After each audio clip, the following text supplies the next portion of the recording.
Welcome class. Today is 21st December Monday. So previous lecture में आप लोग का टेस्ट कंडक्ट हुआ था लोगो कमांड से रिलेटेड। अब हम लोग उसकी कुछ ऑब्जेक्टिव टाइप एक्सरसाइज अटेम्प्ट करेंगे। जो अभी तक हम लोगों ने जितनी भी कमांड्स पढ़ी हैं उसको रिकॉल कर लेते हैं। जैसे हम लोगों ने forward, backward, left, right command पढ़ी, उसके बाद हम लोगों ने clear screen, clear text command पढ़ी, show turtle, hide turtle command पढ़ी, उनके यूजेस पढ़े। अब उससे रिलेटेड हम लोग ऑब्जेक्टिव टाइप अटेम्प्ट करते हैं। आप लोग आज अटेम्प्ट करोगे एक्सरसाइज का part A, B and C from your text book, page number 93 and 94. So open your textbooks. That is page number 93 from chapter number 8, logo commands. हम लोग एक्सरसाइज अटेम्प्ट कर रहे हैं। एज पर रूल आप लोग पहले date and day mention करोगे at the upper left corner, that is 21st December 2020. You are performing your classwork, so write down classwork over here. That's it. Okay, अब exercise read out करते हैं one by one. A part है choose the correct option and write in the space provided. One by one में एक MCQs read out करूंगी और जो multiple option है उससे रिलेटेड जो सूटेबल आंसर होगा वो हम लोग स्पेस जो प्रोवाइड की गई इसमें राइट डाउन करेंगे। So the first MCQ is the dash command is use to clear the drawing from the logo screen. कौन सी कमांड है जो लोगो स्क्रीन से ड्राइंग को क्लियर करती है? That is the clear screen command. B option, that is CS command. मैं highlight कर रही हूँ ताकि आपको प्रोमिनेंट हो जाए कि कौन सी कमांड लिखनी है। That is CS command. Number 2, the pointed end of the turtle is called the head. जो टर्टल का अपर पार्ट होता है, पॉइंटिंग एंड, इसको हम क्या कहते हैं? हेड कहते हैं। That is also the B option, head. आप लोग यहाँ ब्लैंक स्पेस में हेड राइट डाउन कर लोगे। Third MCQ, the center of the drawing area is called the home position.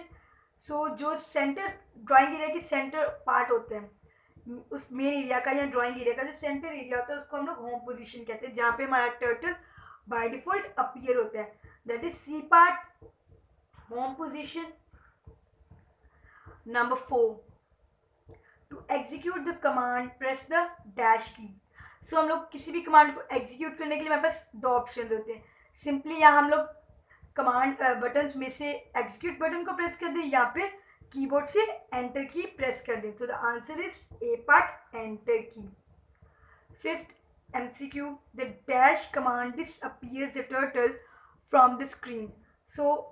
Hide turtle command will disappear the turtle from the screen. That is B option, HT command. हम लोगों ने hide turtle और show turtle का difference पढ़ा है। Show turtle को screen पर reappear करती है, जबकि हाइड टर्टल को स्क्रीन से डिसअपियर करती है। That is HT command. Now move on to the page number 94. Here we will attempt B part, that is fill in the blanks. Again write down your date and day, 21st December 2020 and the day रहने दे, class को right down कर लेते हैं। ए part, first part, आपके पास multiple options है। Although जब मैं आपको टेस्ट या फिर एग्जाम्स में आएगा तो आपको फिल इन द ब्लैंक्स में ऑप्शंस अवेलेबल नहीं होंगे। सिंपली आप लोग ब्लैंक्स में जो सूटेबल आंसर होगा वो राइट डाउन करोगे। First part, the dash command is use to show the turtle on the screen. कौन सी कमांड? अभी हम लोगों ने HT और ST का डिफरेंस पढ़ा है। Simply that is show turtle, ST। We will write ST in the first blank. The second blank, to see the rest of the screen, to see the result on the screen, click dash button. Okay, कोई भी command हम लोग command input box में write down तो कर देते हैं, वो तब तक रन नहीं होती, एग्जीक्यूट नहीं होती, हम लोग जब तक एग्जीक्यूट बटन या फिर एंटर की प्रेस नहीं कर देते।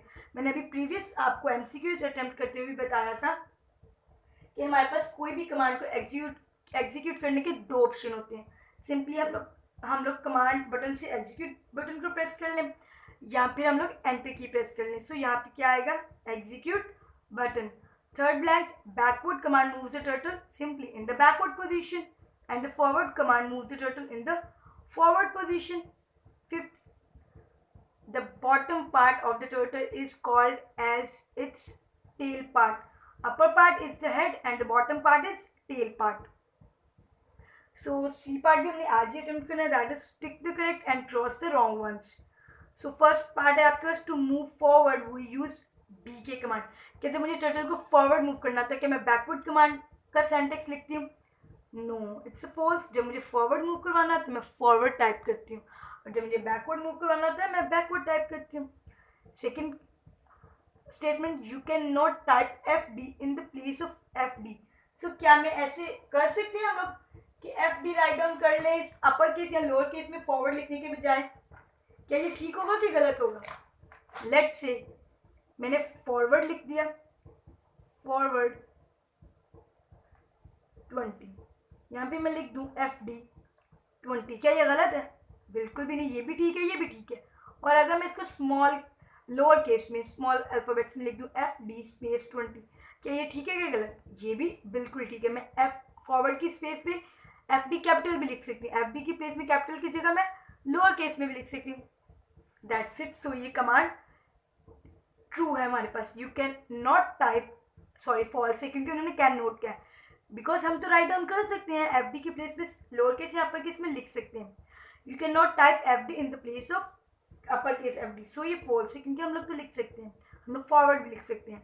Third statement, turtle can not move more than 500 steps.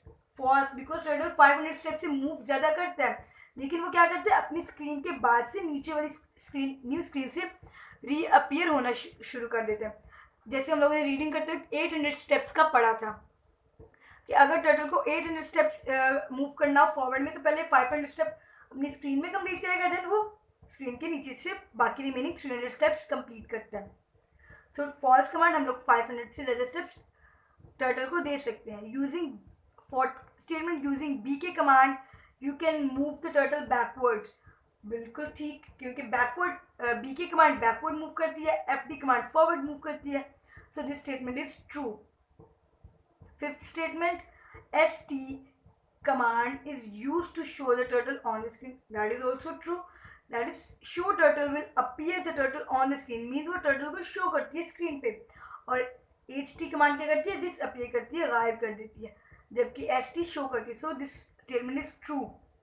सो हमारी आज चैप्टर नंबर 8 कंप्लीट हो गया. नहीं, कंप्लीट नहीं हुआ. हमारा एक टॉपिक रहता है छोटे से, हमारे पास 3 और 4 MCQs रहते हैं, that is on page number 92.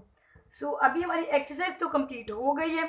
एक सिंपली फिगर्स का हमारे पास एक टॉपिक रह गया जो हम लोग आईसीटी के साथ कंप्लीट करेंगे. मैं आप लोगों को सैम्पल फिगर्स ड्रॉ करके दिखाऊंगी बाय यूजिंग द टर्टल और माइक्रोसॉफ्ट विंडोज लोगो का हम लोग प्रोग्राम यूज़ करेंगे.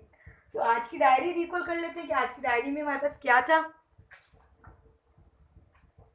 That is okay, learn exercise part A B and C from page number 93 and 94.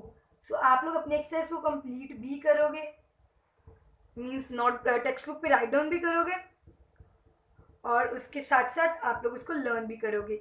So and test of complete chapter ये remove कर दे, अभी के लिए नहीं. हम लोग नेक्स्ट डे लेट से फिगर्स का काम कर लेंगे. आप लोग ये अपनी प्लानर से रिमूव कर सकते हैं ये स्टेटमेंट.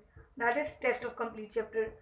सो आप लोग जस्ट सिंपली एक्सरसाइज का ए पार्ट, बी पार्ट और सी पार्ट टेक्स्ट बुक पे पेज नंबर 92, 93 और 94 पे राइट डाउन करोगे और उसको लर्न करोगे. That's it. ओके, अल्लाह हाफिज़.